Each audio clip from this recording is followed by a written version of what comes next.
This African Renaissance has emerged from discussions and debates among Africans, as the days when other nations might settle Africa's affairs are long gone.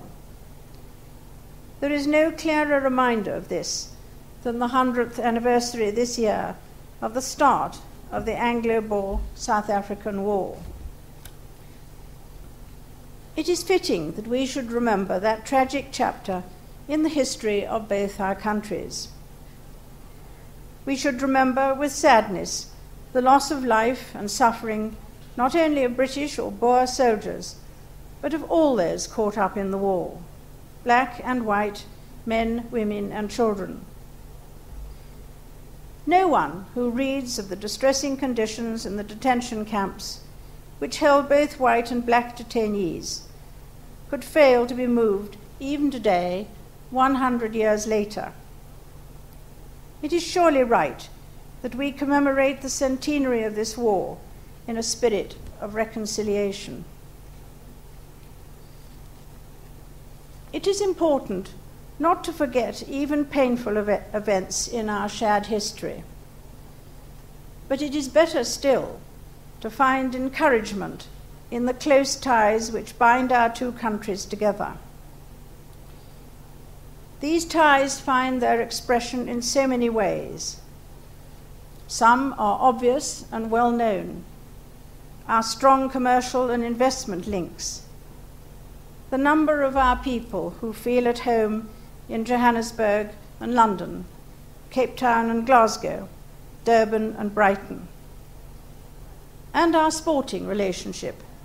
Mr. President, although I have to say that this has recently given you more cause for celebration than us. But I take heart, too, from the new links that are being forged between us, and particularly among our young people. For all their differences, South Africa and the United Kingdom share many characteristics. Both are home to people from many different cultures, with all the diversity and energy which that brings. In both our countries, there is now a generation whose views were not formed by the great conflicts which shaped the lives of my generation. In my country, young people are growing up who remember neither the Second World War nor the Cold War which followed it.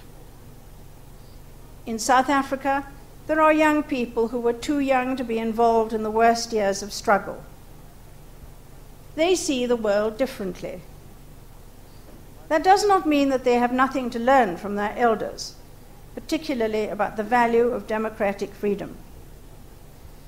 But we, too, have something to learn from them: their optimism, their energy, their openness to new ideas, and their sense of fun. Nowhere are these qualities more apparent than in South Africa. Mr. President, Prince Philip and I have already received the warmest of welcomes on our arrival in South Africa. We look forward over the next few days to seeing more of your country and its peoples. It is a great pleasure for both of us to be back here again. Ladies and gentlemen, may I now ask you to rise and drink a toast to the President and people of the Republic of South Africa.